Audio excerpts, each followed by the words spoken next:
You're in the whole 6010.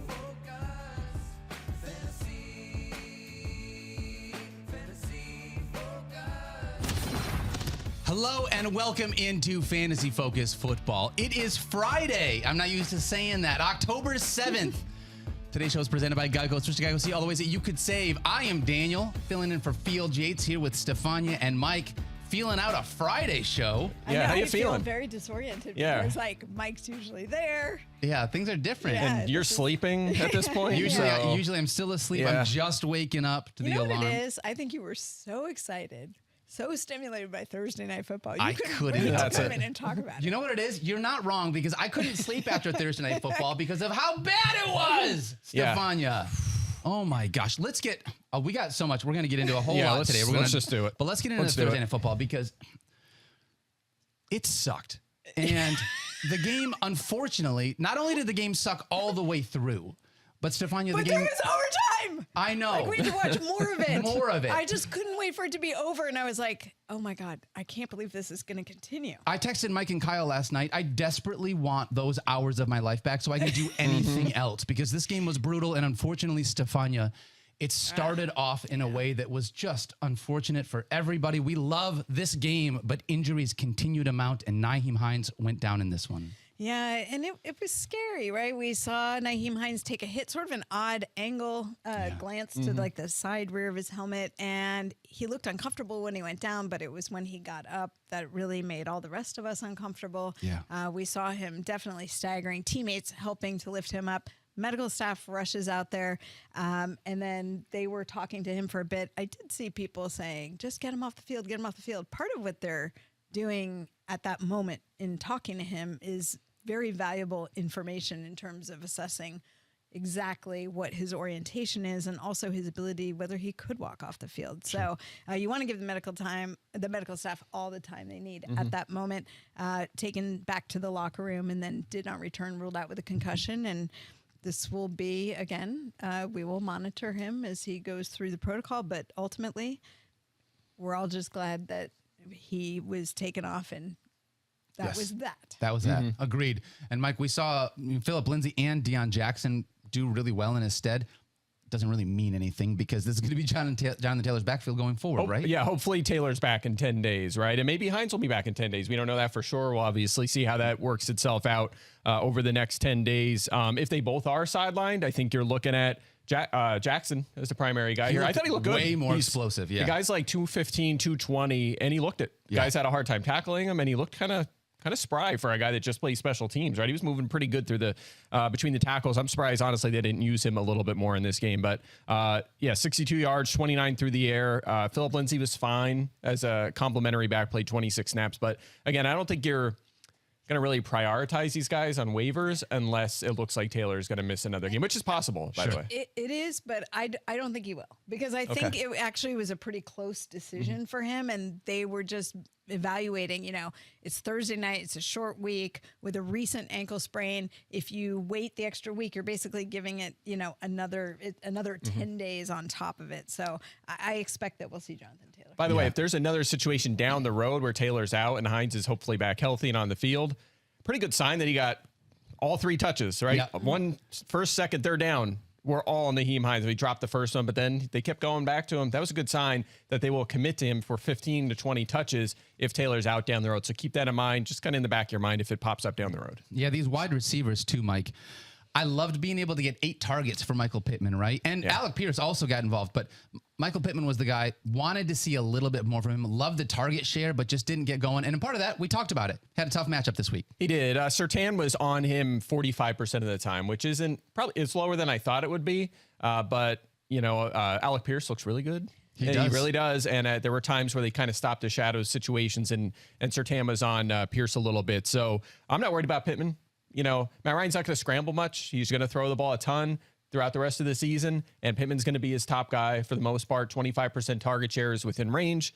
You just keep starting him. He'll be okay. Yep. What about Alec Pierce? Is he somebody that's worth looking at off of the waiver wire with this game that he had? I mean, 9 targets here, and he delivered on them. Yeah, he was injured early on in the season and missed some time, and his workload just keeps increasing, right? And he's been over 60 yards 3 straight games. He's a second-round rookie, and Paris Campbell's not doing anything, and Ashton Dolan left last night injured, and he's been kind of reduced to a bench role. And Mike Strawn and the tight ends are kind of just a rotation. Yeah. I mean, Pierce can be the number 2 target in this offense for sure. So he should already be on benches. If he's still out there, pick him up. He is available in 91% of leagues. I tried to tell you guys when I came back from Colts camp that he definitely had a role. Like, he was the number 2. He was lining up opposite Michael Pittman. That's who they were going to. And he looked really good in camp. And then he had the first week, a concussion injury, never really got going. You know, when my guy Lou Riddick says, why aren't you using Alec Pierce? Like, go to Alec Pierce. I'm like, you know, that's sort of validation for me. And it was nice to see him involved last night. It was just, that was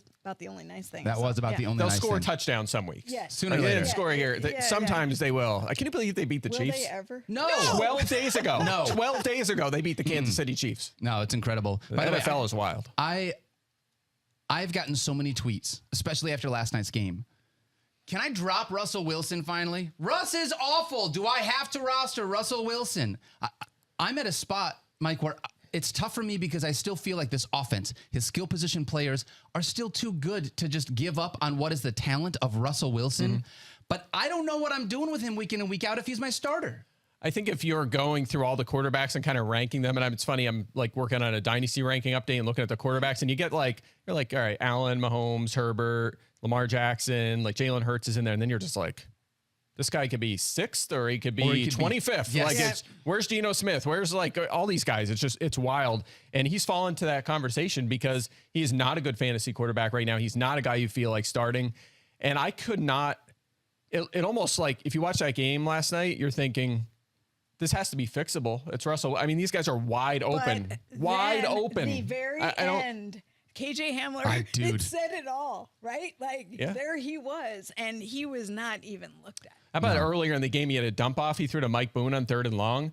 Courtland Sutton was right in front of him, wide open for a first down on like 3rd and 15. I was like, I don't get it. I can't figure out what's going on there. I thought the broadcasting crew did a really good job of highlighting what it feels like Russell Wilson isn't seeing, which makes me even more nervous as a fantasy manager when it's like, oh, it's not that he's just playing bad, but they're showing like he's not seeing the field the way that Russell Wilson used to see the field, it seems like. I was watching the dots because I couldn't, I was like, I can't, there has to be something I'm not seeing, right? Like, how am I...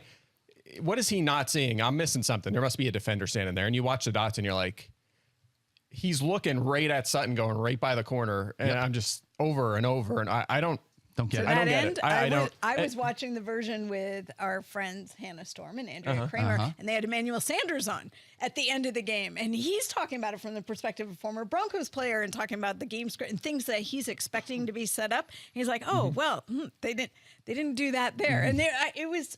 Just no matter who you listened to or what you watched, we saw things where there were scenarios where they could have executed something that would have been productive in terms of points, and it didn't happen. And I think that's the part that makes us concerned for fantasy. At this point, we don't have any more time. I know no one cares about my fantasy team, but I just have to vent about it because in the War Room League, 16-team league, we talk about it all the time.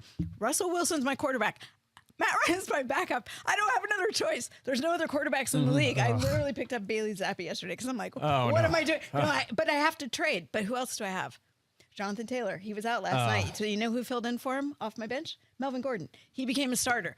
I am doomed. Can I just complain about that? You're not doomed. It could be worse, maybe.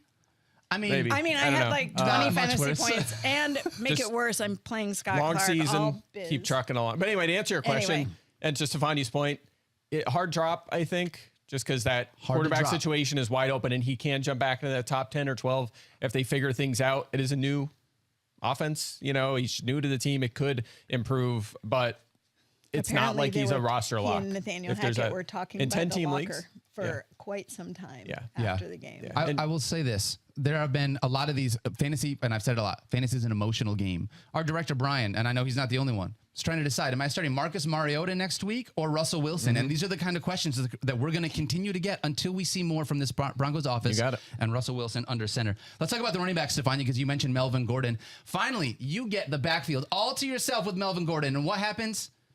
It's another split with Mike Boone. I know. I'm surprised, but not totally. We thought that they kept saying we trust him. They were going to lean on him more. I don't know. Yeah. It was just 54 rushing yards for him. Middling. 3 catches for 49 yards, which you love to see that. But Mike Clay, 38 rushing yards, also had 3 catches for 47 yards. And Mike Boone looked pretty stinking good out there. Yeah, he was fine. Obvious passing situations, they turned to Boone. It was Gordon on first and second down. Third down, it was Mike Boone. Gordon went over 100 yards. You can't ask for too much more out of him at this point. You want a touchdown occasionally, which you'll get. Over 100 yards in that game last night, you should be thrilled that Melvin Gordon got that. Exactly. Seriously. Yeah, for sure. So I almost wrote a joke tweet that Javonte Williams was actually the highest point scorer in the game at running back, because it was at one point it was so bad. But then so bad. Gordon started to pick it up a little bit. And then he ended up fine. Double-digit fantasy points for both. I think both should be on rosters. Gordon's going to be startable. Boone on benches, I think, right now, unless we see consistent production. But now he's more like Tony Pollard. Murray, though? He might play a little bit. You really think that they brought him in for him to not do anything? Just insurance? Yeah. He was on the Saints practice squad. He was basically insurance there. And then until he wasn't suddenly. Yeah. Well, there was no Kamara, but right. Now you have Boone. You have Boone. You have Gordon. So it'll be the 3. Maybe they'll use 3 guys. It's possible, but I feel like if Melvin Gordon struggles as a part of this is like That's the what insurance thing. Yep, Like if what the I fumbles thought. become an issue, they have somebody there they could trust in that role. But it does feel like Melvin Gordon's going to be the guy, right? Like he's meant to be the guy here in this offense right now. Let's talk about these wide receivers, because Courtland Sutton, I talked about him as a easy start as a wide receiver too. 13.5 fantasy points, not my favorite. However, the volume is still there. 11 fantasy points in all 5 games so far this year. How many targets did he have this week, Mike Clay? That's a good question. He had 11 targets, which is good, but he was shadowed by Stephon Gilmore on 39 of his 41 routes. That's a tough challenge. That's a really tough challenge, and he still came away with 11 targets and 74 yards. I think that's fine. Sutton's been awesome. That's one good thing that's come out of this offense so far.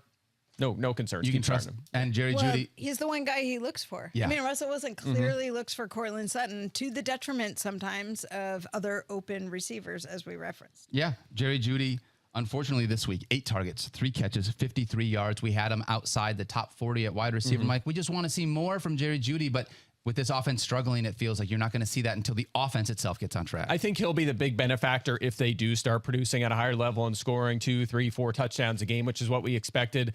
But right now, it's just not happening. The efficiency isn't there. But the good news is he's on the field often. And again, he had 8 targets in this game, which is fine. So consider him for flex in 12-team leagues, but 10-teamers, he's on your bench for sure. Okay. All right. That's going to wrap up Thursday Night Football. Good. We have a lot of games to get to. Let's be positive now and look forward. All right. Before we do that, though, Mike Clay, I was notified of something on the old Twitter machine yesterday. Oh, yeah? You were? Yeah, I did. I saw this on Twitter. We're going to throw this up there. This came from Jay Fluter. It says, I can no longer take Mike Clay's Eagles advice now that I've learned he works for the organization. And I look at this Jake Elliott thing here, and it says down at the bottom, Eagles special teams coordinator Michael Clay was non-committal on Elliott's status in week 5. I'm curious, Mike, are you moonlighting as the Eagles special teams coordinator That's as my well dad. as doing a fantasy analyst? Stop it. No, it's not. Okay. So Michael Clay was a linebacker for Oregon during the Chip Kelly era. And then Chip Kelly hired him as a coach when he was the coach of the Eagles, and then he followed him to San Francisco. Now he's back with the Eagles as their special teams coordinator. So he was a really, really good linebacker at Oregon. He was a standout when he was there. Question. Was he a better linebacker? Because it's in the name. Right. Are you It's a all better about the name. analyst, or was he a better linebacker? He was a better linebacker. Okay. There's no question. He was awesome. I was hoping he made it in the pros, but it's interesting. There's who is it? Who's the like NFL reporter whose name is very close to a head Mike McCarthy. Mike McCarthy. Who am I thinking of? There's like a reporter. His name is almost the same as Mike McCarthy. It's very similar, and he Sure. gets tweets all the time when Dallas is playing poorly and when Green Bay used to struggle. Yes, I do know what you're and talking he gets about. I was like imagining if Michael Clay goes on to be a head coach, I'm going to get the same thing. Like just Absolutely. like say he's a head coach of the Bears and they're struggling. I'm Either just that going to or get the tweets. People are going to ask him for fantasy Or that advice. too. Or that too. There's a weatherman in Florida named Mike Clay, and I get tagged in weather tweets all the time, and I'm sure he gets fantasy questions. I It's love just, I don't is there any know. Daniel Dopps out there or Stephania Bells? Or, I no? don't run into that problem No. ever. Yeah. I do not either. There's no All right. Stephanie Bells. There's no that are close, just But, close enough. Like, let's not open Pandora's box. I just don't want to. all right, we have move 45 on. minutes to get through. 13 games? We here or have a something? bunch of games. Really quickly, though, we are going to pay some bills. Let's do that first. Stephania Bell. Oh, That's okay. excuse me. Take your while I time. get ready. Yeah, no worries. Geico asks, Yes. how would you love a chance to save some money on Ooh, insurance? I would. Of course you would. And when it comes to great rates on insurance, Geico can help. Like with insurance for your car, truck, motorcycle, boat, and RV. Even help with homeowners or renters coverage. Plus, add an easy-to-use mobile app, available 24-hour roadside assistance and more, and Geico is an easy choice. Switch today and see all the ways you could save. It's easy. Simply go to geico.com or contact your local agent today. Inflation and rising interest costs are forcing many to rethink their personal investing playbook. Tackle the challenge of finding the right income strategy as you navigate this period of volatility.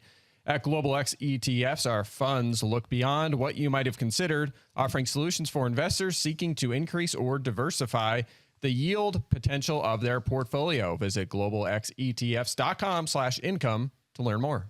Game preview.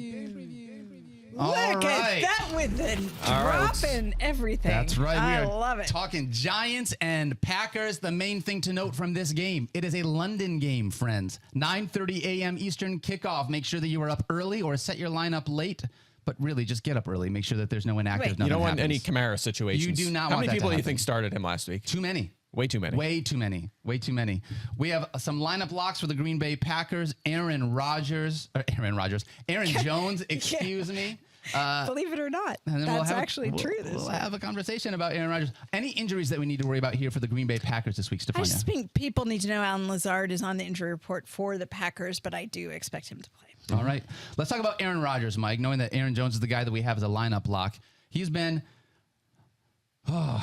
multiple touchdown passes in 3 straight games, right? You love that. I love to see that, but I haven't seen the yardage that I've usually seen from Aaron Rodgers. I haven't seen him be able to have this dominant wide receiver. He's developing that rapport with Romeo Doubs and Allen Lazard. Is he a starter for you here in week 5? He is 15th on my board, so that's a no. Under 17 fantasy points in every game so far this season. It's obviously been a struggle. The one thing I'll say is the Giants have not allowed a lot of fantasy points to quarterbacks, but they have faced Ryan Tannehill, Baker Mayfield, Cooper Rush, and Justin Fields, right? So one quarterback in Cooper Rush. They haven't had it. Yeah. That has not been a challenge by far. I don't think we know what to make of them just yet. So, if you want to consider Rodgers for your slot, he's a borderline starter, but certainly not a lock like we thought he'd be. Definitely not a lock. I have him as quarterback 11. So if you're in a 10 to 12 team league, he's right at the tail end there. A.J. Dillon, at least 14 touches in all 4 games. He had 18 or more in 2 of the last 3, but he's not been getting the production that we have wanted to see from him. Mike Clay, do you think that he's still flex-worthy here in this game against the Giants? I have him 28th. I'm a little lower than you are, but this is what I thought coming into the season was going to happen. He's going to have occasional big games when he finds the end zone or has a big play or two, but otherwise he's going to have a lot of duds. It's just the nature of the beast when you're a number 2 running back, essentially. Aaron Jones obviously being the 1A there, under 10 points in 3 straight games. And the Giants have allowed the 4th most rushing yards, so maybe there's hope for a big day on the ground. But Dillon, 28th for me, flex option. Heck yeah. All right, let's talk about these wide receivers really quickly. Stephania, I know you are a big Romeo Doubs fan. Romeo, wherefore art thou, Romeo? If there was one wide receiver here that you were going to start from the Packers this week, do you prefer Romeo Doubs or Allen Lazard? I probably right now Romeo Doubs. Okay. I have give him the slight edge just because he's trending in the right direction in terms of volume, in terms of Aaron Rodgers building trust with him, which is so important. You know, we joke about that with a lot of different quarterback receiver combinations, but I think in Green Bay, that's very true. Absolutely. Dobbs has had 8 targets in each of the last 2 games. He found the end zone each of the last 2 games. It looks like he's taking this next step. I'm excited to see if it continues, Mike. Do you like one of them more than the other? I have Dobbs slightly ahead. Like you said, his playing time has really jumped up after week 2. But really what I think we've seen is Lazard and Dobbs take control as the 1 and 2, right? They are the clear guys. Lazard's target share is progressing up as well. So those are the 2 startable Packers receivers right now. Nobody else should really be on your radar. What about Robert Tonyan? You started him at tight end this week? Nope. No. Touchdown last week, but limited to 2 targets, and he's been below 40 yards in every game this season. Not a top 10 or 12 option. On the other side of that game, Saquon Barkley is a lock for us from the Giants, and then... Let's move on to the next game. That's what. Let me just point something out. This is my chance to read off my injury list. Let me just tell you what's going on with Is Wan'Dale Robinson coming back to anytime soon, Stephania? No, I can't deal with him until next week. But All right. Kenny Galladay out with a knee issue. Kadarius Toney out with what appears to be the third hamstring injury this season, because he had one in the summer. I remember when I was at camp, I was talking with Jordan, and we saw him kind of pull up with a hammy that was then bothering him off and on until the season began. He then said that the hamstring issue to start the season was different than the one he had in the preseason. And now Brian Dable tells us Tony actually hurt his other hamstring, the opposite side. This is one of those players that we would say in the physical therapy world, you wonder about their collagen because they have soft tissue injuries all the time, you know? Daniel Jones, obviously with the ankle issue. Tyrod Taylor had a concussion. You remember from the game, Jones went out with the ankle, Tyrod Taylor in, then out with the concussion. Daniel Jones is getting better, moving around a little bit better, but I expect him to still be, you know, that ankle's not perfect. Well, does that mean that he's going to stop stealing touchdowns from the goal line from Saquon Barkley? Because I would like Saquon Barkley to get those. I think touchdowns. Saquon will get a lot of work Yeah, again excited by this him week. this week. Wandale traveled, by the way, right? Did he? I think so. Yeah, I think he might make his debut, and he's out there in a lot of leagues, and he might immediately be their number one. Like he just because they don't have a choice. I hadn't thought about it. I was thinking Richie James, maybe this week, but. I tried Richie James in DFS last week. I didn't feel real good about it. I think the idea of what Ron and I wasn't big on Wandale Robinson. But the idea of they like Wandale. Yeah, it's just that with this injury, I just don't know that right away. Until he's maybe next week he's startable, not this week, but out on for benches. Someone to look at. Yeah. All right. Chargers at Browns. Chargers lineup locks this week include, get ready, Justin Herbert, Austin Eckler, Mike Williams, and Keenan Allen, as long as Keenan Allen is healthy. Stephania, what's the latest on him? Yeah, define healthy. So Keenan Allen hasn't played since week 1 because of his hamstring injury. And hamstring injuries are all over the place. We know there's a spectrum in terms of time to return. But typically when the team says, you know, it's not very serious, it almost sounded like tightness initially. You're thinking, okay, that's a mild strain. Typically we see a return time that is somewhere between 1 and 3 weeks. He's now been out since week 1. It's been 3 weeks. Yeah. He still has not practiced this week. Now, Brandon Staley, according to Lindsey Theory, Brandon Staley continues to refer to him as day-to-day. But it's hard to evaluate something from our end on a distance when you're still not seeing the player in practice at all. So I think it's pretty iffy, but Friday could tell us a lot. If Keenan Allen doesn't go, Mike, is Josh Palmer a jump back into that flex consideration for you? I think so. 13 or more fantasy points in the 2 games prior to last week. Now he missed obviously a dud last week. He missed a big chunk of that game. He was not fully healthy for that one. It looks like he'll go in this game. If Allen's out, Palmer, I'll have right around wide receiver 30. Startable. And we're also going to bump up Gerald Everett if he goes in this game. If Allen is out, he's been a top 8 scorer at tight end in 3 or 4 weeks so far. Yes, he has. I was just going to say that. He's a great streaming option, and especially if there's no Keenan Allen, you definitely like him here this week.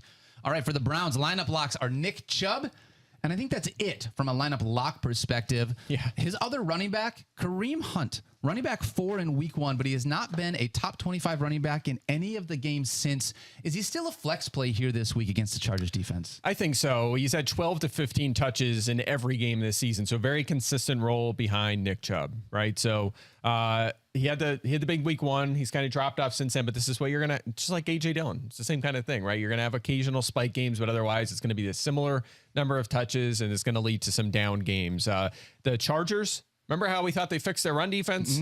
They have not. Third worst against running back so far, third most yards, the worst yards per carry in the league. So maybe that does open the door for Hunt to have one of his better games. I have him 31st. So again, he's a flex option. All right, looking at Amari Cooper here, and I think this is very interesting. We have Amari Cooper just outside the top 30 at wide receiver. 2 weeks inside the top 10. Those were both games at home. Those are good. He must be a lineup lock. 2 weeks outside the top 70. Those were both maybe not. on the road. Maybe not then. Where's he playing this week? He's at home. Yeah. So are we going to see another top 10 week out of Amari Cooper? Is he at least somebody that you can consider starting this week if you need a wide receiver? I mean, you can consider. We've seen his ceiling, right? You can definitely think about it. He's 32nd on my board, so I'm definitely ranking him as a borderline wide receiver 3. And honestly, he's a starter in 12-team leagues. He's just the target share is huge, 26%. Also, 38% of their air yards. This is some career high usage for him in some categories. Yep. So I think you'd be hard pressed to bench Amari Cooper. All right, what about David Njoku? Just the other pass catcher in this offense. Past 2 weeks, he has been top 5 at tight end in targets, catches, and yards. In spite of how I think low volume this passing offense is with Jacoby Brissett, he sort of worked his way into you need to start him at tight end if you have him on your roster at this point. I think so. I mean, we did the CSS DFS pod yesterday, and guess who my tight end was? David Njoku. Still too cheap in DFS. 5+ catches, 73 or more yards in 2 straight games. He's top 10 in pretty much every category at the tight end position. And the Chargers have allowed the 4th most passing touchdowns this season. And Njoku's been somewhat busy near the goal line. Yeah. Maybe he finds the end zone. I think he should be in lineups. All right. This NFC North breakdown is brought to you by Geico. Switch to Geico and see all the ways that you could save. We are talking Bears and Vikings here. Lineup locks for this game include for the Vikings, Justin Jefferson and Dalvin Cook if he goes. Stephania, what is the latest for fantasy managers on Dalvin Cook heading into week 5? Oh, Dalvin Cook's going to play. You know, he already showed us that he could play with this harness on. Now, Alexander Madison got more work. It was just the first week after Cook had aggravated his shoulder. This is a shoulder problem that's chronic for him, so he actually knows how to play through it pretty well. I don't know. The hard part is we don't know how the split will be. We don't know if there's going to be a workload. We're used to seeing like maybe 60 to 65% Sure. Cook to Madison at least, and I think that fell a little bit closer. You're the numbers guy, but I think it was more of an even distribution this past week, and don't know if it'll stay that way. This is one of those injuries too. I understand he's going to play with the harness that he has on Yeah. his shoulder, but like if he's playing, you play him. It's not an injury Oh, that you right. miss, right? Like I said that even last week, and it was just 1 week after the injury. Right. Okay. All right. So let's talk his quarterback really quickly. Kirk Cousins. I have him outside my top 15. He's had 2 top 12 weeks, but also 2 weeks outside of the top 20 at the position.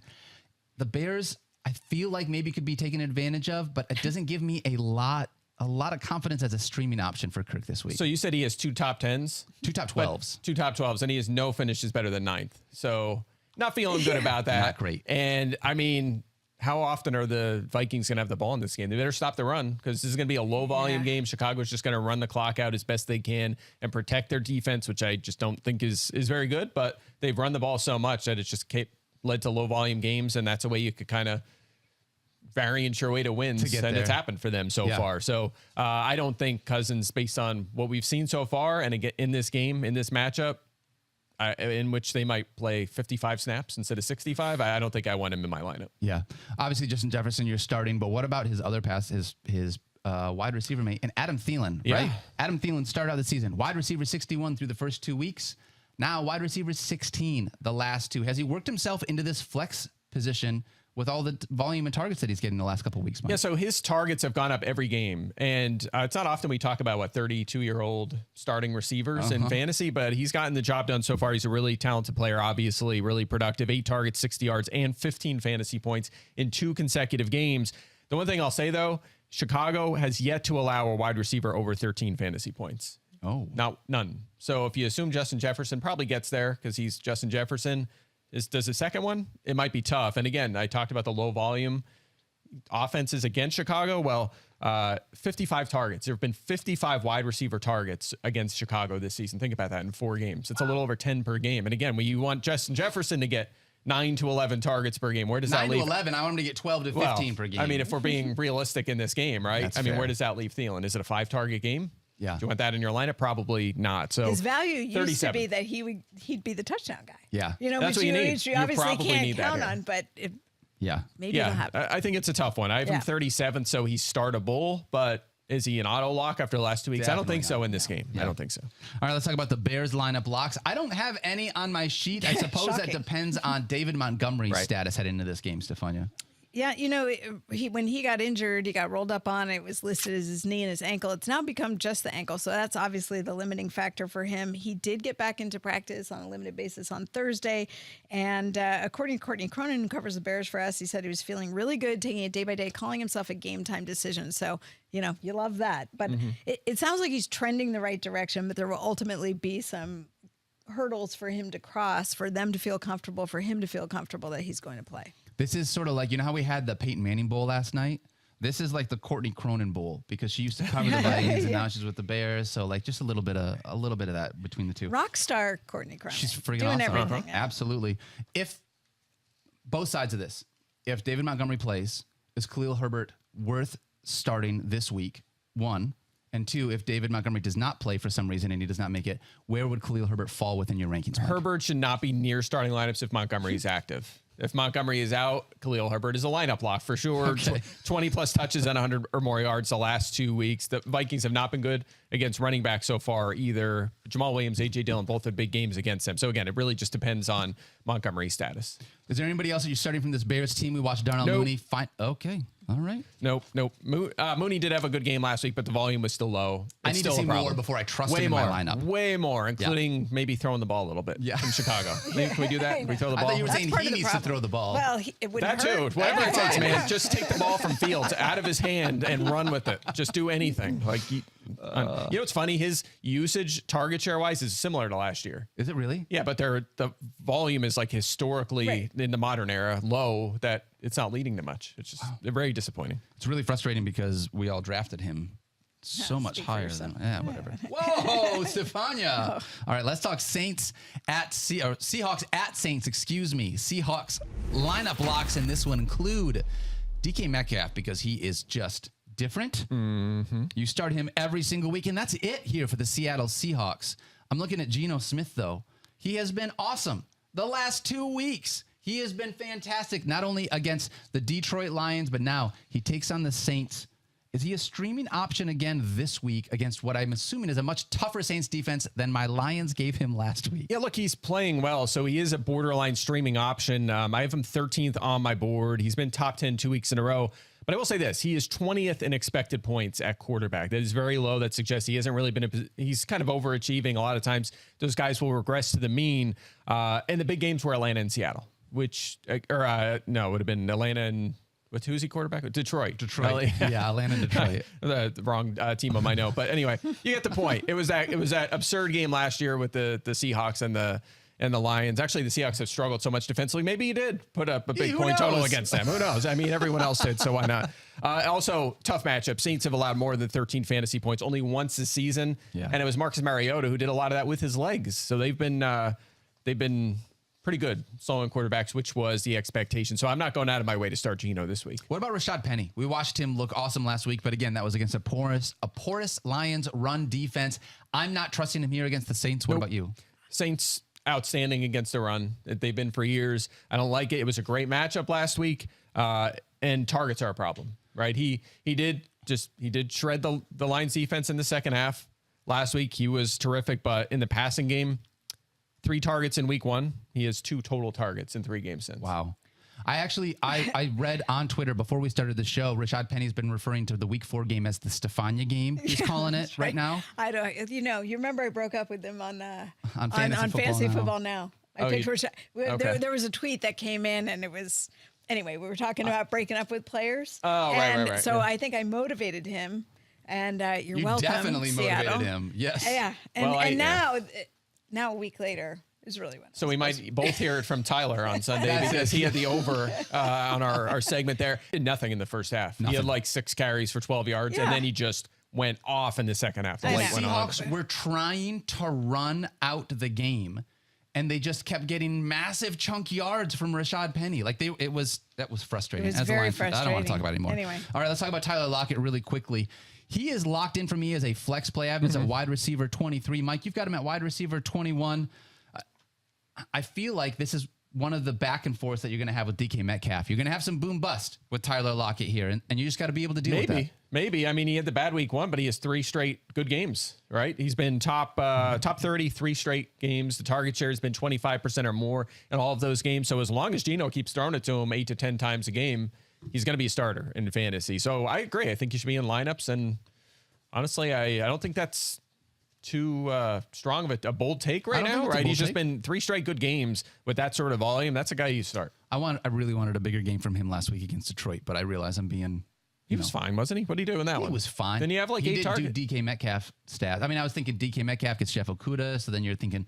Which did not happen. Right. Yeah. And then you're thinking, especially the Lions lost Tracy Walker, their safety over the top. I was thinking maybe some deep plays to Tyler Lockett. It didn't work out that way, though. Okay, so your bar for Lockett's way too high. That's what we're saying here. Okay. So this is on you. My bar for Will Dissly's not too high. He's just had 3 touchdowns in, the last 4 games so far this year? He's starting Will Dissly at tight end? Yeah, 40% of the time when they throw, he's running a route. So that's not good. You don't want that in your lineup. He has not been over 4 targets or 43 yards in a game. That's not a starter in fantasy. He had some luck in the touchdown department. You'll get them once in a while, but this is like a worse 2021 Hunter Henry, right? That's or fair. even Dawson Knox to some extent. That's a great point. But worse than that, so you don't want him. Okay. All right. For the Saints, Stephania, we've got Alvin Kamara as a lineup block. Any injuries that we need to be worried about here for the Saints? And when I say any injuries, I mean, can you just list all of the team? Yeah. No kidding. I mean, Jameis Winston and Michael Thomas, neither one of them have practiced yet. And I don't expect that you're going to see Michael Thomas. It's not sounding like Jameis Winston. Probably going to be another Andy Dalton week. Alvin Kamara still on the injury report, but definitely doing much better as far as the rib issue. We saw that he was out last week. I think you will get him back. Jarvis Landry played through the ankle injury. Still listed as limited. Didn't have a great game last week. I mean, he was out there, but it was not a super productive game for him. The guy I'm looking at is Chris Olave. Healthy, awesome. He and Andy, that was the question. If Andy Dalton's throwing, is it going to be Chris Olave? So with all these injuries, I don't really see much changing in terms of who's going to be taking the ball away from Chris Olave. Yeah. Here's the fun stat about Chris Olave. He has 205 more air yards than any other wide receiver in the NFL. 205. That's 45% more than second place. But here's the important stat. That's a fun stat. Here's the important stat. He's seen at least 25% of the Saints' targets in 3 straight games. He's getting that workload, and it was not just with Jameis Winston. It's even when Andy Dalton came in last week, he still had that workload. I'm with you, Stephania. I love Chris Olave, especially because him and Taysom Hill are the only 2 guys that are not on the injury report this week. Taysom Hill is on the injury report. It's just Chris Olave. He's the one we can trust. Yeah. Olave's top 10 in receiving yards as well. I mean, he's been terrific. Top 20 the last 2 weeks. Line a block at this point. You fire him up. He's been terrific. A lineup block. Okay. Our chat has a ton of questions about Chris Olave. Ton of flex questions. Would you play Chris Olave ahead of Jeff Wilson this week? Yeah. Yeah, I would too. Oh, yeah. What about J.K. Dobbins? Yeah. I would do that as well. James Conner. This is a tough one. And this one was one I know that really was giving chat That's struggles. tricky. You know, Conner at any given point could have 2 or 3 touchdowns, but honestly, Olave could have 120 and a touchdown too. So I'm going to go Olave just based on what we've seen so far from Conner. Wow. And they're playing Eagles. Yeah. Really tough challenge. Tough. What about last one? Ramondre Stevenson taking on the Detroit Lions. Been getting more workload, Mike Clay. We talked about him in CSS DFS. We did, and I love him in DFS this week, and I love him in season long. Now is a borderline RB2, but I'm going Olave. I can't bench him right now. You cannot bench Chris Olave. Get him in your lineups. That's what we've heard. All right. Next game, Dolphins at the Jets. Our lineup blocks for the Miami Dolphins include Tyreek Hill and Jalen Waddle because, of course, Stephania, it appears though, not appears, we're going to be without Tua for another week. Are there any updates that we have potentially on Tua? No, not really. I think he's out indefinitely. Okay. There's been chatter about seeing him at the building and things that indicate that he's doing okay, which is great to hear, but nothing as far as football-related timeline. Teddy Bridgewater now going to be under center like he was last week. Mike, is that going to change anything long-term for you with either Tyreek Hill or Jalen Waddle? Long-term? No. I mean, we would hopefully Tua is back next week. Hopefully, or in the next week or 2. You're right. That was a silly question. You mean short-term? What about short-term? No. What about this week? We're still starting Tyreek and Waddle. Teddy was good enough, right? He's a very good number 2 quarterback. He got the ball in their hands. I know Waddle didn't do much, but that could change in a hurry. So still starting both of those receivers. If I have to choose between one of these 2 running backs, I'm going to choose Raheem Mostert because of course he's been getting way more volume than Chase Edmonds. I'm really hoping I don't have to play Raheem Mostert, though, if I don't have to. That's exactly right, because he had a 50-16 snap edge last week and still did not score a touchdown or go over 11 fantasy points, something that he has not done at all this season. Yep. Chase Edmonds under 8 touches in 3 consecutive games. We talked about this last week. He's on benches right now, and in 10-team leagues, he's getting to the point where you don't have to roster him anymore. Yeah. Like, if he just continues to be a clear backup, getting a few touches a game, that's not someone who's anywhere close to fantasy relevance. I think... You go, Stephania. I talk a lot. Go ahead. Some would say I do, too. I think... Not me. Mike, you're my new best friend. I think that with Raheem Mostert, obviously the connection with him and Mike McDaniel, Mike McDaniel gave him a chance by bringing him to Miami, coming off this huge knee injury, very significant cartilage injury. The question was always, can he do what he did before this? And I think they were reluctant to have him do too much, especially through training camp in the early part. So I'm not as surprised as some people to see what's happening. I mean, the part where I might be a little bit surprised is how well his knee is holding, how pristine it sounds like it looks on imaging, how well he's doing functionally. Like, this is really a great I like to share these stories because you love when you see somebody who had what could have been a career-threatening injury, probably doesn't get the attention of an ACL, but a big cartilage injury can be career-threatening to a running back. Full stop, period. Yeah. And this guy has come back, and now we're talking about him as being the number one running back in the Dolphins offense. I just shout out to Raheem Mostert. Exactly. And Mike McDaniel for recognizing it. And he's 30 years old, and it's not even like a committee. We thought at least, worst case scenario, Chase Edmonds dominates passing situations, and that has not been the case. It's just a Mostert show right now. It was all about follow the money with what they gave Chase Edmonds in this offseason, right? We thought he was just going to be more utilized than what he is, which is really tough. All right, for the New York Jets, I don't think we have anyone as a technical lineup lock here, Mike Clay. Stephania, really quickly before we go through this, are there any injuries that we need to know about for the Jets side of this? Well, I think Breece Hall being on the injury report gets your attention because of the productivity he's had. I think he's getting more and more comfortable with the offense. He was limited on Wednesday and Thursday because of the knee, but we've heard that it's not serious. When your offensive coordinator, Mike LaFleur, says, thank God he's here. I mean, he did say before that high praise. Didn't he say that Carter was the heartbeat of the team? Yeah. But now, thank God, Breece Hall is here, and so very thankful for those running backs. Huh? Yeah, they are. I don't think it's serious. So if you saw him on the injury report, I don't expect that to be a factor this week. We've been watching Breece Hall separate himself from Michael Carter here in this backfield. He is about as close to a lineup block as I feel like it gets within this Jets offense right now in Week 5. Yeah, he's getting there. He's second in expected fantasy points at running back, which is not something you would have expected, especially after Week 1 when he was the backup. Clearly, he's first in targets as well. He's leading all running backs in targets, which is hard to believe. Only 31st in carries. So we need a little more balance from that offense, more carries, more goal line work, which is something they have not done. They just haven't had snaps near the goal line. We need that to pick up, of course, but he's playing enough that I have him RB24. That number could continue to rise, right? He might end up 18th and 15th, and maybe he gets in the RB1 conversation if he really takes control of this backfield. So, yeah, if I have Breece Hall, I feel pretty good starting him. Mike, if I was an idiot baby and I wanted to ask you what expected fantasy points means, like when you're talking, because you've had a couple articles come out, you've had some tweets talking about we're far enough into the season, expected fantasy points versus actual fantasy points. Just like a really quick, what does that mean, or how are you breaking that down? Yeah, so you just assume average efficiency, touchdown rate, yards per carry, yards per target for the player, and then you just look at their usage.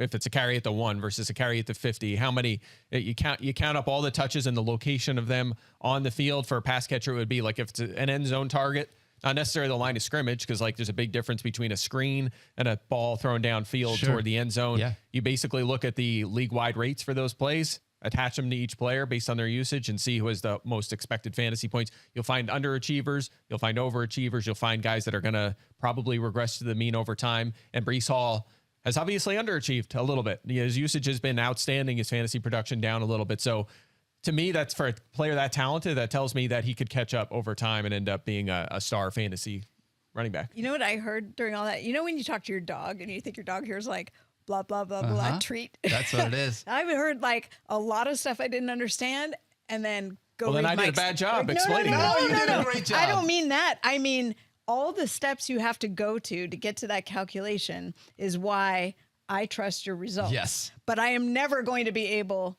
to do all that stuff you just said in that order. So any of you want to go out there and try, I think it's important for us to have the conversation because people are like, oh, does Mike just sit there and throw darts at like a board, like a square, you know, when you place your bets and figure out like how many points you're going to get at the end of the first quarter, the end of the game.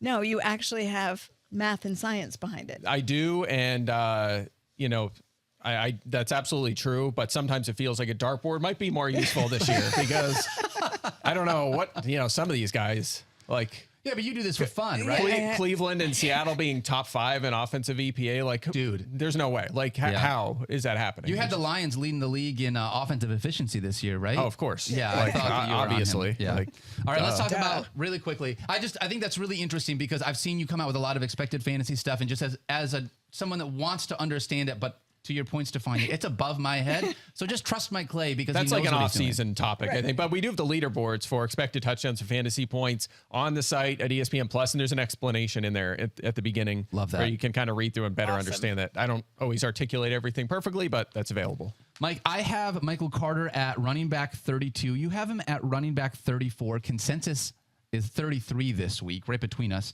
Are there still enough opportunities for Michael Carter? Okay. Just bench him. He's been under 10 fantasy points 3 straight games. We just talked up Breece Hall's emerging or increasing role, Carter on benches. All right. What about the pass catchers here? We got Zach Wilson back. I wanted to see a little bit more from Garrett Wilson. We thought maybe Elijah Moore, with the rapport that he has with Elijah Moore, we'd see that last week. How are you breaking down these two Jets wide receivers this week? So I still like Garrett Wilson. He had a season low in targets last week, but so did Elijah Moore. So it's not like Zach Wilson came in and just started featuring Moore and Wilson suffered. Now, Wilson did suffer a little bit, but it was good to still see him have 6 targets in that game. Dolphins have struggled against wide receivers. Byron Jones will not be back this week. Xavier Howard is dicey as well. He might not play. That opens up a great opportunity for these Jets wide receivers. So Garrett Wilson, like him as a top 30 play. Elijah Moore, you look at all of the, again, he didn't have a great game. Only 3 targets last week, did play a lot of snaps, but you look at the best games and his touchdown scoring games from even back to last season, they're all when Zach Wilson was not in the lineup. So Moore's had a slow start to this season, and now Zach Wilson's obviously in there. It hasn't been great so far. I think Moore is, I have him 40th, not a guy you necessarily have to lock in your lineup. I think he should be on benches. I don't want to start Elijah Moore if I don't have to. I'd rather go a different direction. Especially since he just has not had a connection with Zach Wilson. What about Tyler Conklin? We watched him crush it the first couple of weeks with Joe Flacco, but then last week with Zach Wilson kind of came back to the tight end earth. Tight end earth? I don't know. Is that a thing? I don't know. Maybe that's a future segment. You know what I'm saying? Yeah, season low 5 targets. He did take advantage of all that massive volume we said was going to come back to earth. Back to earth? Darn it. I did not do that on purpose. But anyway, he has come back to earth, and I don't think he's a starter. I have him 13th on my board. All right. We got a couple more games that we're going to get through, but first, Stephania, make us all hungry, please. Do you mind? Pizza. Yes, pizza. Make Little Caesars the official pizza sponsor of the NFL part of your game day. Order online during their Pizza pregame 1 hour before NFL games and get ready for some football and fun. Choose your favorite Little Caesars pizza or pick the toppings you crave. Either way, you win. And speaking of winning, everyone scores with convenient delivery or their in-store pizza portal pickup. So grab some friends and enjoy a few slices during the tastiest hour before kickoff. Pizza. Thanks, Papania Bell. How is it? I can't do that. I'm not even good at it. The NFL action is in full swing at DraftKings Sportsbook, an official sports betting partner of the NFL. We're talking touchdowns, big plays, and even bigger wins. New customers can bet just $5 on any NFL team to win and get $200 in free bets if they do. So check this out. In addition to the usual bets, everyone can boost their winnings with DraftKings stepped-up same-game parlays. To make things even sweeter, you can throw down on stepped-up same-game parlays once per day, all season long. Download the DraftKings Sportsbook app now and use promo code FFF to get $200 in free bets if your team wins when you place a $5 bet on any football game. That's code FFF only at DraftKings Sportsbook, an official sports betting partner of the NFL. Minimum age and eligibility restrictions apply. 21 plus in most eligible states, but age varies by jurisdiction. Gambling problem? Call 1-800-GAMBLER. In Tennessee, call or text Tennessee Red Line at 1-800-889-9789. In New York, call 877-8-HOPE-NY or text HOPE-NY 467-369. Bonus issued as free bets. 1 early win token issued to opt-in. Moneyline bets only. Deposit and wagering restrictions apply. Eligibility and terms at DraftKings.com/football terms. Impressive. Thank you. You even looked away during that for a second. A little bit. It was pretty good. It was sort of like that no-look pass. Sometimes I see Patrick Mahomes That was it. do. Sidearm, underhand, no look. Deal. Impressive. All right. Speaking of impressive, Mike Clay, Falcons and Bucks. We watched Tom Brady come back after struggling the first couple of weeks. This game, our Bucks lineup locks include Tom Brady. He is officially there. He is no longer outside the top 10. Leonard Fournette at the running back position, and both Mike Evans and Chris Godwin. Stephania, really quick on Chris Godwin. We saw his first return to action last week. Anything that you saw in that game that would give you hesitation for this week, or are you thrilled and just throwing Chris Godwin out there in week 5? I think, but now you can go ahead and comfortably start him. The amount that he's playing in the games tells you where they're at as far as confidence level with him. He'll still be listed on the injury report. They're still going to limit him in practice, and that's all part of the management issue, but only listed because of the knee, which is important because there was a question about something else potentially happening in the game. So I think just rep control during the week, Chris Godwin, you're going to see him on the field a lot. They've already shown us that. Those are your 4 starters for the Bucks, Mike. You got Brady, you got Fournette, and you got the 2 pass catchers. Is there anyone else that you're thinking about? Not right now. Julio Jones played 31% of the snaps last week, so he's not there yet. We need to see him jump that number up and be the clear number 3 wide receiver. When we get there, after we saw in week 1, maybe he is a flex option every week, but he's not there yet. What are the chances Tom Brady throws 4 touchdown passes to Julio Jones, and then he's like, this is what you guys should have done with me all the time I was here?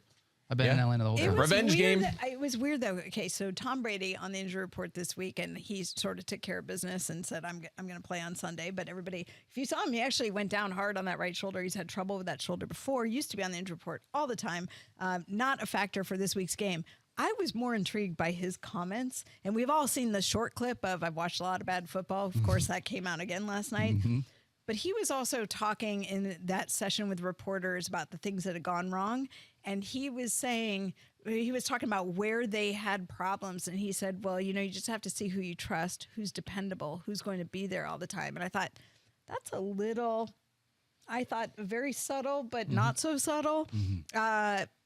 Brady letting people know that if you're not reliable, I'm not. And for some reason, it made me think of Julio Jones. And I wasn't really sure, because it sounded like he was really instrumental in getting Julio Jones there, but then Julio hasn't totally been available, and they haven't seemed to connect as much as I thought. I don't know. It was just something that caught my attention, because we know how he feels about Evans, and we know how he feels about Godwin, and they're the two primaries. But beyond that, I don't know. Yeah, we have him ranked NR, which you would think is not ranked, but it could be nasty revenge, too. Ooh, I like that, I Mike. mean, maybe in a 16-teamer. Here's what I'm thinking. I really do feel like, and I should have said this yesterday, like the way, use it in a sentence. Julio Jones gets in the end zone once in a blue moon, I think is the way that you say that. So like once every 38 months, I think is what it was. Is that what it was? We got a lot of answers to that question yesterday. We did. So we know what a blue moon is now. Now we know. What would you care to share? It's if there's 2 full moons in a month, the second one is the blue moon. Yeah. Yes. I had no idea. I heard you guys yesterday wondering what that was. Yeah, now we know. Well, thank you for being one of the people that tweeted at us to let us know what it was, Stephania. You just left us hanging. Next assignment, go look up what a flower moon is. Okay. Well, I know what that is, though. I don't think that exists. All right, let's talk about Falcons locks really quickly. We've got Drake London. I think Drake London is the only lineup lock, which is frustrating because there are a couple of guys here that we definitely have to talk about. First and foremost, Stephania, Cordero Patterson. Out for the next 4 weeks. Yeah, so we see that. All we know is he had a procedure on his knee. It's something that they felt was worthy of putting him on IR. Not a lot of details around it, but obviously he's out the next 4 games. But let's also talk about Kyle Pitts. Yes, I saw Mike Rothstein said, and I tweeted this yesterday, it is a second straight mispractice for blocking tight end Kyle Pitts in this Falcons offense. Did he say that? I was going to say, if Kyle Pitts ends up not playing because of a hamstring injury, will we notice? No. Sadly? No. Sadly, but in all honesty, I practice report Friday going to be a big deal here because he has not been out there the last 2 days. Is it okay? So 2 questions. We'll start with Kyle Pitts. 5 weeks into the season, you used a super high draft pick on a tight end. Is it okay at this point to divorce yourself from whatever you used as far as a draft pick? It's over with. Draft's over.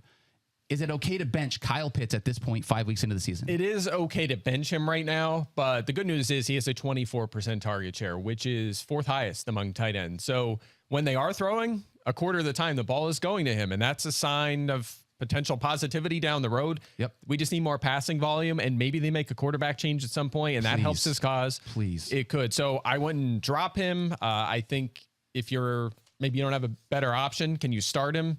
I think so. He did have a good game 2 weeks ago, but obviously he's not where we hoped he'd be coming into this season. Yeah, agreed. Another guy that we're looking at here, Tyler Algier, with Cordero Patterson being out. He is going to get what seems like the majority of the work in this backfield, Stephania. But should fantasy managers fade Tyler Algier in spite of what is likely going to be increased workload this week?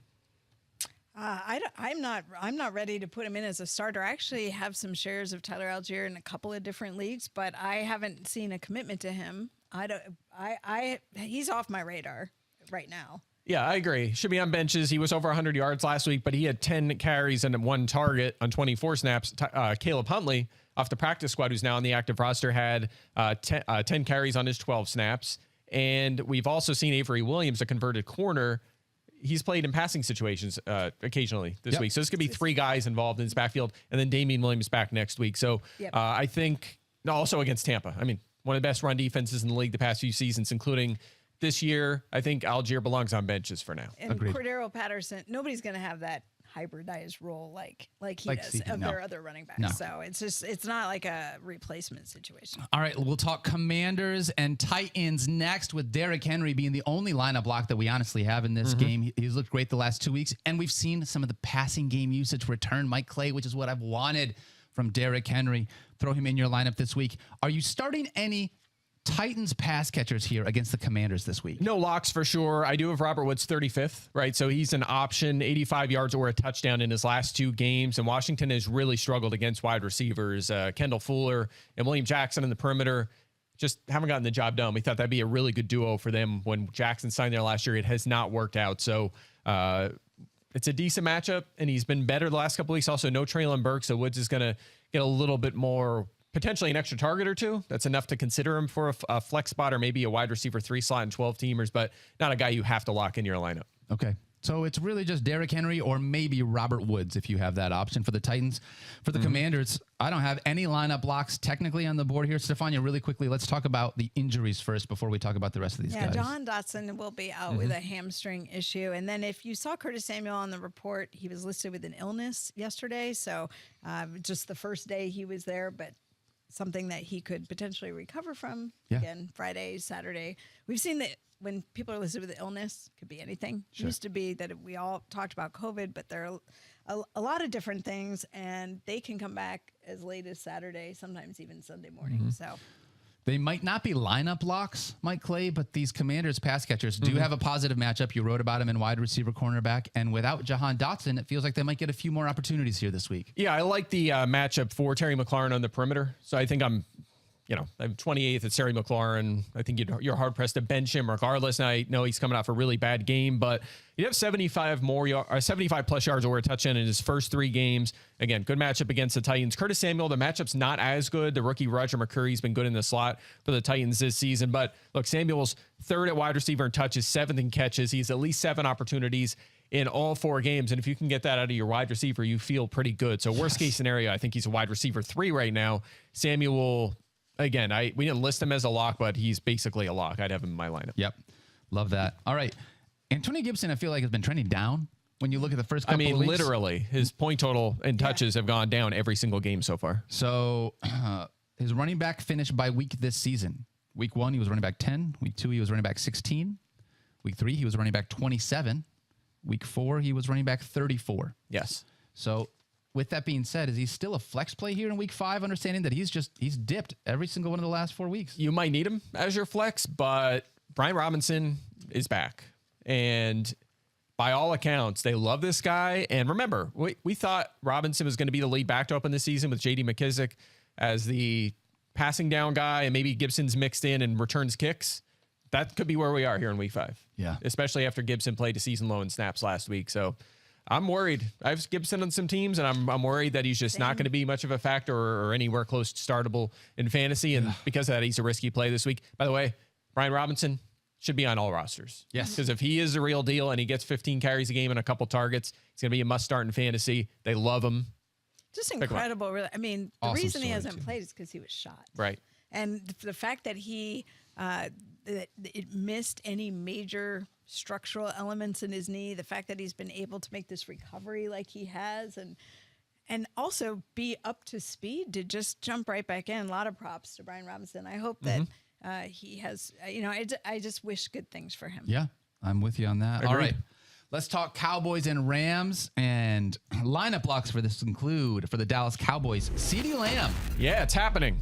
CeeDee Lamb breakout, finally. This is finally here. I don't see Cooper Rush on this. We're not starting Cooper Rush here. Stephania, any latest on Dak? We're not going to see him this week, but chances we might see him next week? No, here's the thing. I feel badly for Dak because I feel like this external pressure has been put on him, but not By who? But external as in not internal? his teammates. Yeah, external. Cooper Rush playing well. No, but by a certain owner of the team that saying, because that saying, under promise, over deliver. Yes, that's what I would like to just throw that out there for Jerry, because I feel like Dak's been under the spotlight of, okay, he can be back sooner, he can beat this, he can beat that.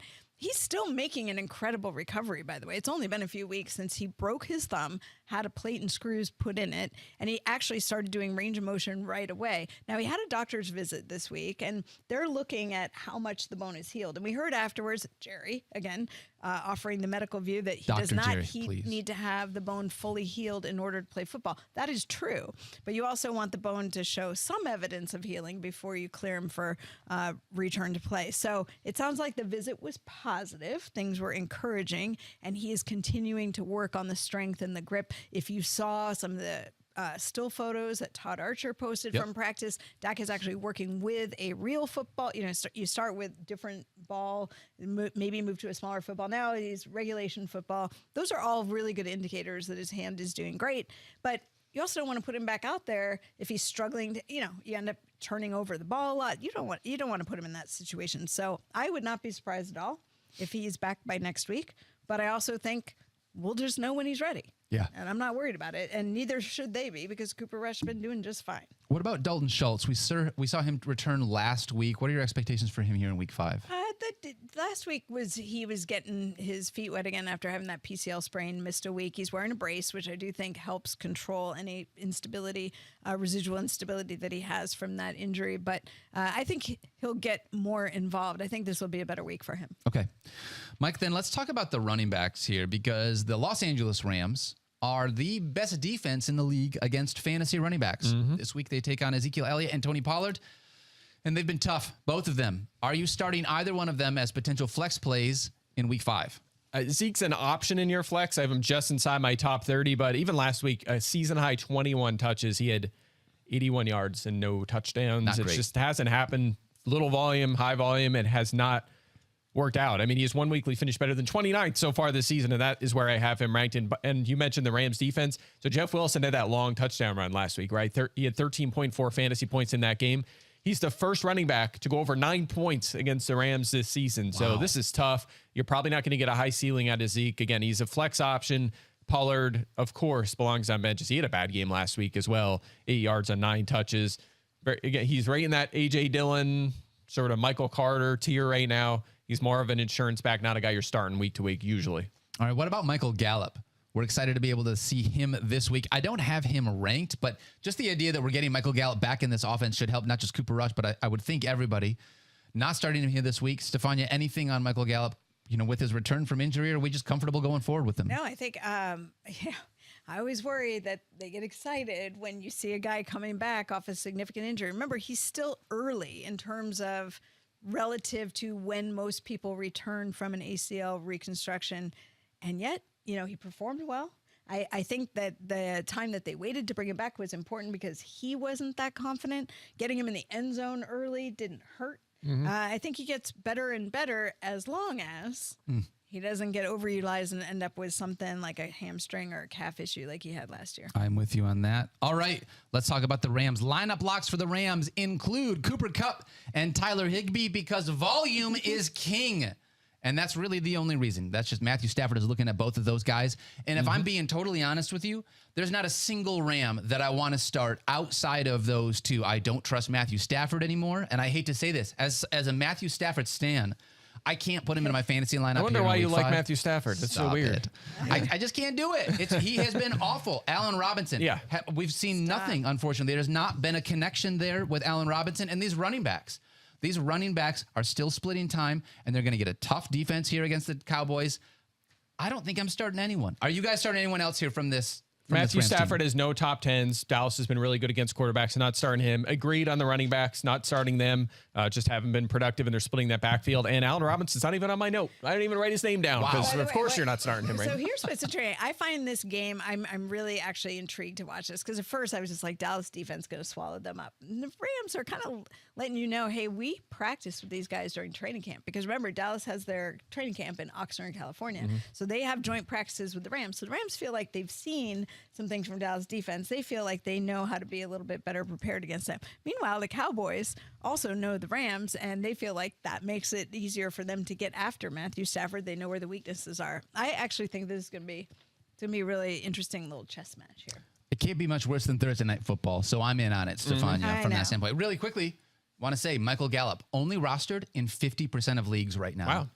Yeah, only 60% of snaps last week. That's going to go up. He'll probably be at 90, 95% at some point. So get him on your team. Grab him before Dak Prescott comes back and see what that offense does. I'm telling you, man. All right, we will talk a couple more games, 3 more games, and we are out here. Eagles at the Cardinals. Lineup locks include everyone. The Eagles. Basically everyone. You're not This wrong. will be a quick one. Oh my gosh. Jalen Hurts, Miles Sanders, A.J. Brown, Dallas Goedert. The only conversation here really is Devonta Smith as to whether or not he's going to be a guy that you can start every single week. I think he's still a flex play for us this week, Mike, but what do you like about Devonta Smith? Yeah, he is. 2 duds, 2 great games, and Arizona has struggled against receivers. They still have personnel issues. Trayvon Mullen made his team debut last week. They're still trying to figure it out, and Devonta Smith is in a good spot here in what could be a high-scoring game, right? Yeah. It could be. Kyler Murray at any point could go off. So I like Smith. I have him 31. I think he's a starter. For the Cardinals locks, we've got Kyler Murray and Hollywood Brown. Both of them are starters. But the big question is the most popular player in our YouTube chat that our fans are sweating about right now is James Conner.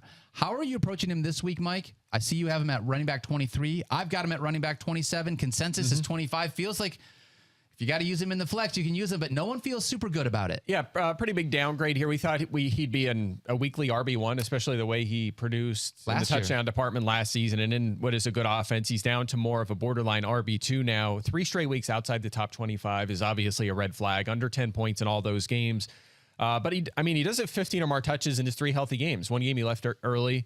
That's good, at least. That gives you somewhat of a floor and allows you to at least have a chance at like a Josh Jacobs game last week, where everyone was kind of down on him, but he was getting the volume and then sure enough had the big breakout. The problem is playing the Eagles, and I said Kyler could go off at any point. That's true, but the Eagles defense has been fantastic. So for me, Conner is more of a borderline RB2. I think that's fair. All right, 2 more games. Bengals at Ravens. Lineup blocks for the Bengals include everyone. Again, they're just like the Eagles. You start Joe Burrow. You start Joe Mixon. You start Jamar Chase. You start T. Higgins, although T. Higgins on the injury report this week, Stephania? He is, but we expect him to play limited on Wednesday and Thursday because of an ankle issue. This is a Sunday night football game. Hopefully we'll get a little more clarity after today's practice so that we're not waiting until Sunday night. But so far I don't get the idea that it's something serious. Not a whole lot to be able to say. I wish we could give more analysis, but just start all of your Bengals this week against the Ravens is really where it's at. Yeah. That's how we have everybody ranked, so just do that. From the Ravens' perspective, Stephania, Rashad Bateman and Gus Edwards both on the injury report this week. Yeah, a little concerned about Rashad Bateman because it was described as a midfoot injury, just as foot on the injury report, but we've heard from the team midfoot injury, didn't practice Wednesday or Thursday, don't like that. I'm concerned about his status. J.K. Dobbins back on the injury report. It said chest. And if you remember, that's what he had before. And then he was off the injury report. So probably required a little bit of treatment. But look, that was just one day. He was full practice yesterday. Not really worried about him. Justice Hill, who we have seen get a lot of action, hamstring issue, hasn't practiced. So again, Friday, big day for him. Yeah. And don't forget, Gus Edwards is flirting in the background. He's going to come back soon. Yeah, and if he plays this week, he'd just step right in for Justice Hill. We'll see if he's active. I would be surprised if it's this week, but I wouldn't be surprised if it's soon. They only have the 21 days once they activated him. So we have Lamar and Mark Andrews as lineup locks for the Ravens. Question from a pass catching perspective, Rashad Bateman, is he somebody that you're starting this week as a flex? And if you're not, is there anybody else in this pass catching other than Mark Andrews that you're starting? Yeah, I'm not feeling optimistic to Stefania's point that Bateman will play. Even if he does, I have him 36. And the Bengals have been really good against running backs and really good against receivers. So you don't have to force Bateman even if he's active. Those are like the 2 positions within fantasy, Mike.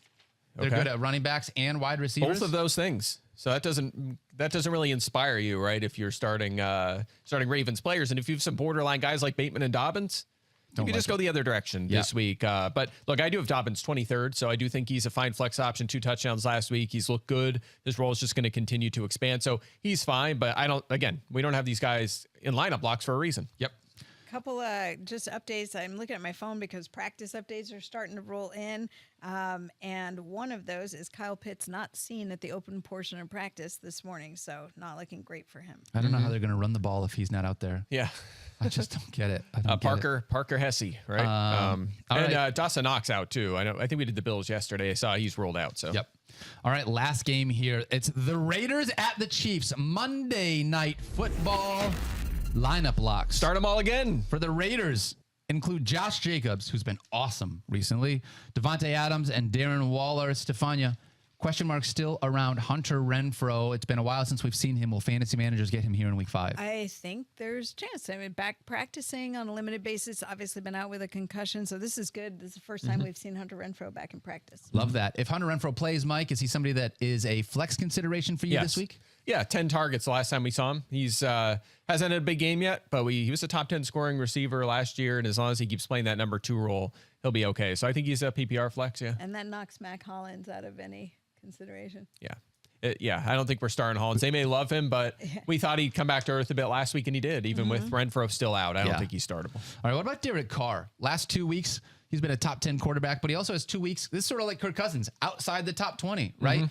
Difference is, I feel like he's taking on the Kansas City Chiefs. He's going to have to throw the ball like 150 times in this game. And he may. And that's what he's done at times in the past. I do think he's a streaming option, and that's coming from me, and it's not because I'm blocked by him on Twitter. There's nothing to do with that. I usually criticize him for not adding any value with his legs, and that really limits him in fantasy. It's just a fact. It has. I like him this week as a streamer. Highest over-under game of the week, at least in my projections. I'm not sure if that aligns with Caesars. It may. 18 or more fantasy points in 3 of his last 4 games against the Chiefs, and the Chiefs can't stop quarterbacks. Every quarterback they face has at least 15 points. It gives you a high floor, and they've also allowed the most touchdowns to opposing quarterbacks. So I do think this is the week, maybe. Maybe this is a one-time. This is it. We're streaming Derek Carr. This is it. Do you think he's going to unblock you? I was going to say, if you have him as a starter. This would be the week. And he goes off. This would be the week. Yeah. Can I tweet? Is this the one time? Is this the one time I can tweet at a player that I'm like? As long as it's positive, you could tweet, hey, tweet at players all you want. Just keep it positive. I just don't want to see negativity to players. That's fair. All right. For the Kansas City Chiefs, lineup locks for this game include, obviously, Patrick Mahomes and Travis Kelce. No question marks there. Clyde Edwards-Helaire.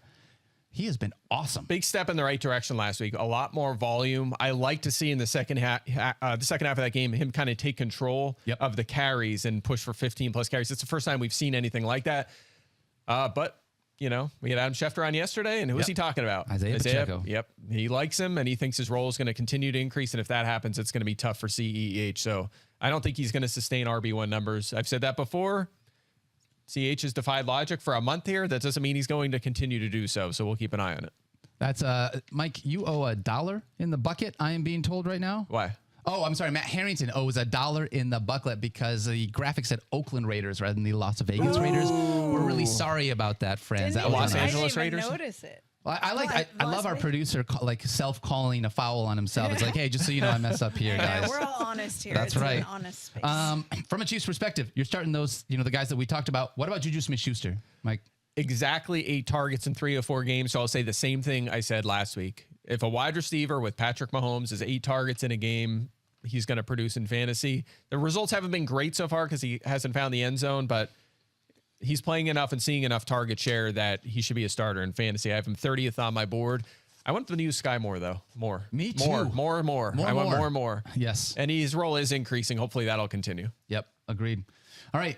That's it. We've gone through every single game that is on the Week 5 slate. Anything else you want to add really quickly before we sign off? Nope. Win this week. Yeah. Go out there, motivate your team, win your fantasy matchups. Yours truly is hosting Fantasy Football Now this week with Mike and Stephania. It's going to be a lot of fun. Yeah. Going to be exciting. Check us out this week. You It'll better be a get your blast. speed talking down. Be safe. Move quickly. Have fun. I can move. I got wheels, Stephania. I can move quickly. Do you, though? I mean, this was a 72-minute show. Yeah, should have been not my fault. Should have been 60. Make sure. Like sneaky athletic. Is that it? That's what I am. We'll see. I got that old man strength. What are you talking about? Be safe this weekend. Have a ton of fun. Go check out the new Future Teens record, Self Help. It's amazing.